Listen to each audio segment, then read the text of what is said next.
Welcome, everyone. All right, 10 with Jen. We are here. We're going to get into today's topic, Truth Tuesday. Does your metabolism really slow down as you age? All right, so welcome back.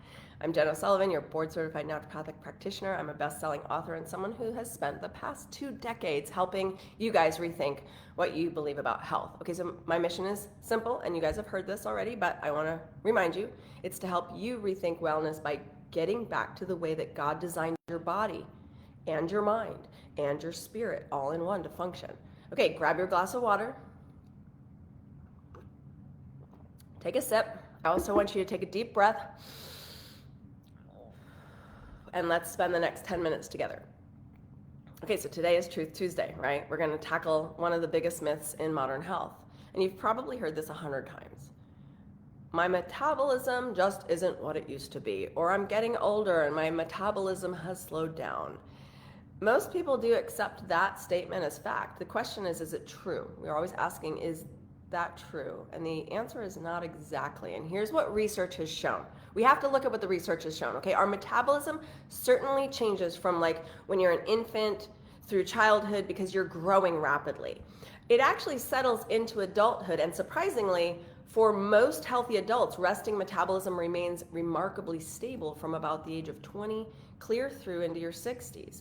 And that does catch people off guard usually, because most of us might assume like, my body starts burning dramatically fewer calories every year after I've turned 40, right? It's like, what has happened? That simply isn't what research has found. So why do so many people gain weight as they age? Well, something else is changing. It's our lifestyle, our movement, our muscle mass, our hormones, our sleep, our stress. Think about this. When you were 25, you may have been chasing kids all over the place, walking across college campuses, working like on your feet instead of behind a desk, or just simply moving a lot more throughout the day. And then fast forward 30 years from when you were 25, and most of us are like sitting all day at a desk, driving instead of walking. Maybe you're watching TV in the evening instead of doing something else. You're taking elevators instead of stairs. You're ordering groceries instead of carrying them around, like going to the store and actually getting them. It's not always the metabolism that's changing. It's the amount of work that we're asking our bodies to do. Okay, and then there's another issue. There's your muscles. Muscles are metabolically active tissue. So we've discussed this. While it doesn't burn hundreds of calories a day just sitting there like some people might claim, muscles does require more energy than fat tissue. So on average, 1 pound of muscle burns about 6 to 10 calories per day, while 1 pound of fat burns only about 2 to 3. Remember, that doesn't sound like much until you compound effect it, right? Until you realize that you may have lost 10 to 15 or more pounds of muscle over the years, and that's going to change how efficiently your body uses energy. And more importantly, muscle actually helps us move and stay independent and improve our blood sugar regulation. It supports healthy bones and reduces the risk of fall as we age, right? Because you're stronger. And that's why I talk so much about building strength. It's not because I want all of you guys to look like a bodybuilder. I clearly do not. But I want you to be able to pick up your grandkids. I want you to be able to carry your groceries. I want you to be able to climb that flight of stairs and not feel like you're going to pass out. I want you to be able to travel and garden. I want you to be able to serve others and continue doing what God has called you to do. I remember one day moving my piano in a completely different, I had to turn it whole around. It's on casters, so the thing does not move, meaning little plate casters that the thing doesn't move. And it's almost impossible. If someone had asked me beforehand whether I could do it, I would have laughed.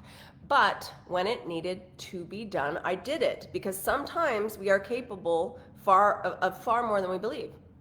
And our ancestors didn't have gyms, right? We talked about this. They didn't have treadmills. They didn't have a fitness watch reminding them to stand every hour, right? Their life required movement. They wanted food, they had to work for it. If they wanted shelter, they had to build it. If they wanted water, they had to carry it, right? So movement wasn't exercise for them. It was just life. And today we have the opposite problem. We've actually engineered movement out of almost everything we do. And then we wonder why our bodies are weak. So here's another thing to think about. Your metabolism isn't just about calories. This is where it gets super fascinating to me. It's about mitochondria. Remember those tiny little energy producing structures inside nearly every cell? Healthy mitochondria help convert the food that you eat into usable energy. Okay, so if you have healthy mitochondria, those help to convert the food that you eat into usable energy. They thrive when you move your body or challenge your muscles, when you sleep well or manage your stress well, and they thrive when you nourish yourself with real food. This is one of the reasons I've become a little obsessed and fascinated with the field of bioenergetics. If you think about that, like when somebody has a heart attack, what do? They get the defibrillator out and they shock them back to life. Right? So this energy medicine is not a new concept. It's just that we've gotten into biochemicals more than we have bioenergetics. And I really think bioenergetics it's not an emerging field, but it's something that we all need to think about more. And researchers continue to explore how various forms of energy-based technology interacts with the body. And it really is a subject I believe deserves more thoughtful discussion and continued learning. Okay, so that's why I have started a Facebook community dedicating to understanding bioenergetics,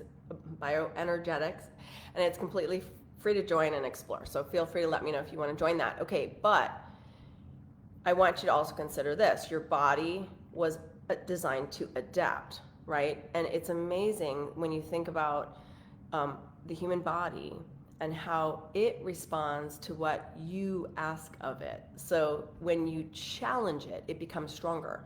When you stop using it, it becomes really good and efficient at doing less.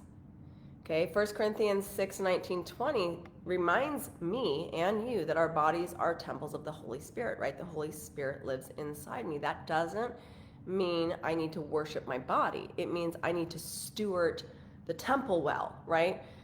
God gave us an incredible design, and yours and mine, our responsibility is to care for it. Okay, so here's today's reset. You ready for it? Please stop blaming your metabolism. Okay, instead, ask yourself this honest question. What have I stopped doing that my body was designed to do? And then choose one thing to do. Walk after dinner. Maybe take the stairs every time you see some. Maybe do a few squats while you wait for your breakfast to cook or your coffee to brew or your, water to pour.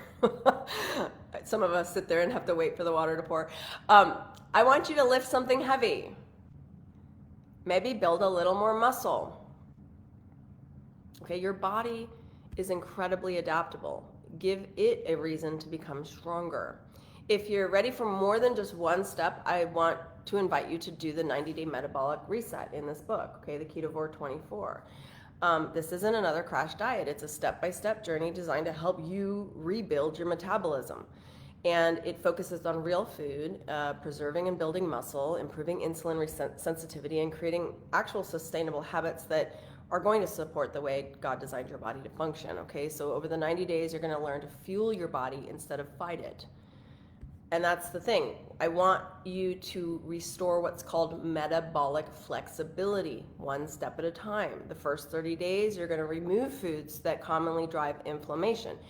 The next 30 days, you're going to transition into the Ketovore 24 lifestyle, and it's super, super simple. During the final 30 days, you're going to learn about strategically cycling carbohydrates. It's called carb cycling, and that's going to help you regain that metabolic flexibility, and that's what's going to catapult you into your continued ability to be able to eat things that you want whenever you want, but then also go back to normal. So you're able to understand, how do I keep that metabolic flexibility?